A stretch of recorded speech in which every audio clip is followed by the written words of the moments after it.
British യുദ്ധവിമാനം ഇപ്പോഴും തിരുവനന്തപുരം വിമാനത്താവളത്തിൽ തുടരുകയാണ്. മനീഷ്, ഈ ഹൈഡ്രോളിക് സംവിധാനത്തിലെ തകരാർ പരിഹരിക്കാനുള്ള ശ്രമം ഇപ്പോഴും തുടരുകയാണോ മനീഷ്?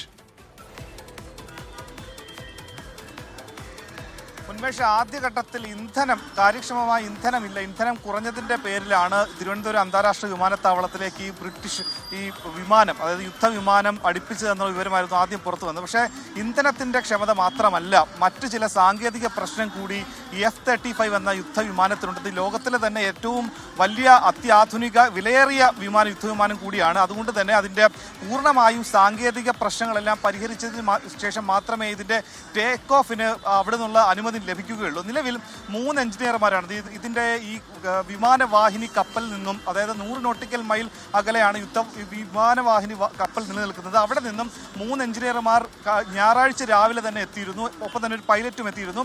ശനിയാഴ്ച രാത്രി 9:30ക്കാണ് തിരുവനന്തപുരം അന്താരാഷ്ട്ര വിമാനത്തിലേക്ക് ഈ യുദ്ധവിമാനം എത്തിക്കുന്നത്. അതിനുശേഷം ഞായറാഴ്ച രാവിലെ എത്തി 3 എഞ്ചിനീയർമാരും പൈലറ്റും ചേർന്ന് നടത്തിയിട്ടുള്ള ഇത്തരത്തിലുള്ള പരിശോധനയിലൊന്നും ഈ തകരാർ പൂർണ്ണമായും മാറ്റാൻ കഴിഞ്ഞില്ല. ഇന്നലെ വൈകുന്നേരം 5 മണിക്ക് ഇതിൻ്റെ ടേക്ക് ഓഫ് നേരത്തെ നിശ്ചയിച്ചതാണ്. ഇത് സംബന്ധിച്ച പ്രതിരോധ മന്ത്രാലയവും വ്യോമസേനയും ഒക്കെ തന്നെ ഇതുമായി ബന്ധപ്പെട്ട എല്ലാ ക്ലിയറൻസും നൽകിയിരുന്നു. അങ്ങനെ 5 മണിക്ക് ടേക്ക് ഓഫ് നിശ്ചയിച്ചുവെങ്കിലും ഈ ഹൈഡ്രോളിക് സംവിധാനത്തിലെ പിഴവ് പൂർണ്ണമായും മാറ്റാൻ കഴിഞ്ഞില്ല എന്നാണ് നമുക്ക് ലഭിക്കുന്ന വിവരം. അങ്ങനെയാണ് ഇന്നലെ CSFന് ഇത് സംബന്ധിച്ച് സുരക്ഷ ഏറ്റെടുക്കാനുള്ള നിർദ്ദേശം ഇന്ത്യൻ ആർമി കൊടുത്തതും അതുമായി ബന്ധപ്പെട്ട നിലവിൽ ഈ സുരക്ഷ CSF ഏറ്റെടുക്കുന്നത് ഇന്നോ നാളെയോ ഇതിന്റെ ടേക്ക് ഓഫ് ഉണ്ടാകുമെന്ന വിവരം കൂടി നമുക്ക് ലഭ്യമായിട്ടുണ്ട്. ശരി, മനീഷ് മെഹ്വാലാണ് തിരുവനന്തപുരത്ത് നിന്ന് വാർത്തയുടെ വിശദാംശങ്ങൾ നൽകിയത്.